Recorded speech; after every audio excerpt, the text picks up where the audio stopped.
Chapter 8. Sri Sadguru said, all over the world, people who do not have the courage to face sorrow become skeptical of God whenever they are in difficulty. The origin of the universe is identified differently by people according to their level of intelligence. Some name it as nature, while some as karma. Some name it as time, and some as the atom. Only those exalted men who have unsurmountable faith and courage realize the true nature of Ishvara, who is the Lord of all intellectuals.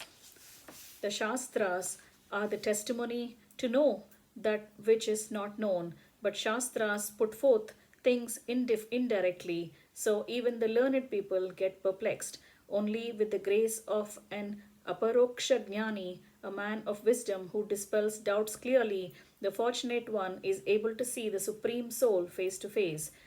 Narendra was a great intellectual and a rational man. He was youthful, a master of arts, handsome, a good orator, altruistic, majestic, truthful, rich, and had complete control of the senses. His pious, splendid heart was throbbing with the holy desire to see God, a desire which is felt by courageous alone. Troubled with the unfulfilled desire to have the darshan of Sri Bhagavan and saddened by the blind devotion of the theists, the pretension of seeming devotees, the show of those interested in rituals, and the drab arguments of the Shastra Jnanis, he could not find peace on this earth. When he set out in search of a great Guru who was an Aparoksha Jnani, he was deceived in many ways by those who pretended to be sadhus. Due to all these, he lost faith in Hindu religion. Attracted by the Christian faith, he started pursuing the literature of that religion. Young Narendra could not find solace in that faith also, and hence he became a member of the Brahma Samaja. He became highly dissatisfied with the pedagogic arguments of the intellectuals in the Samaja who could not achieve any goal. Thus, he wanted to find out the real essence of all the religions. He was intent on removing the superstitions and blind beliefs of people.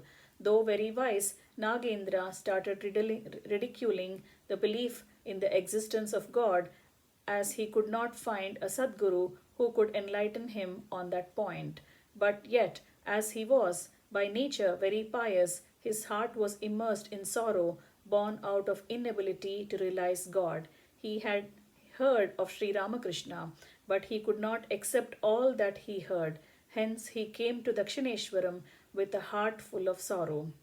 There, on the banks of the holy Ganga, he saw Sri Ramakrishna seated on a seated asana on the grass under a banyan tree. Narendra had the darshan of Sri Ramakrishna, the Mahatma who was capable of bestowing immense happiness, who was in serene mood and was spreading lustre around him.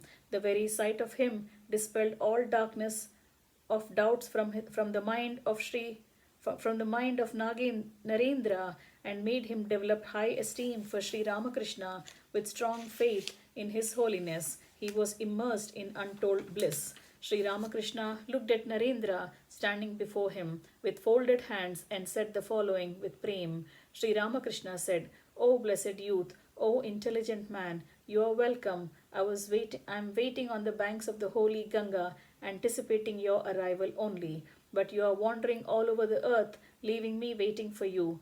Will people get water in a desert, however much they roam about? Sri Sadguru continued.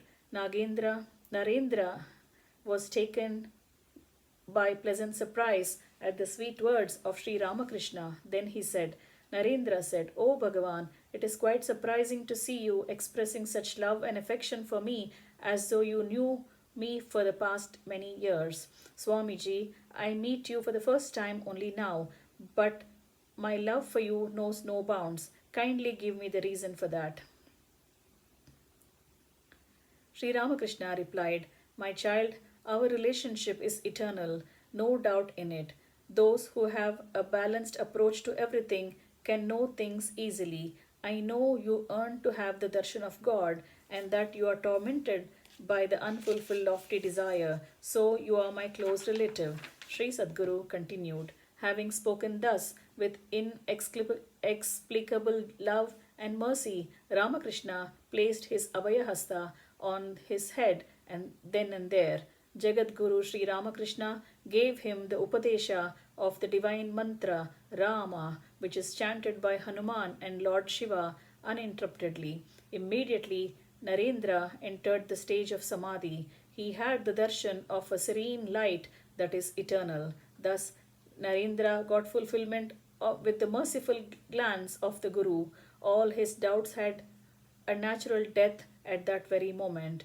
So he, who had got the urge to see and realize God, should give up everything else and take refuge in a Sadguru. Thus ends chapter 8, entitled Sri Ramakrishna Charitam 7 of Book 10 of Sri Vaishnava Samhita, composed by Shri Krishna Premi Swamigal.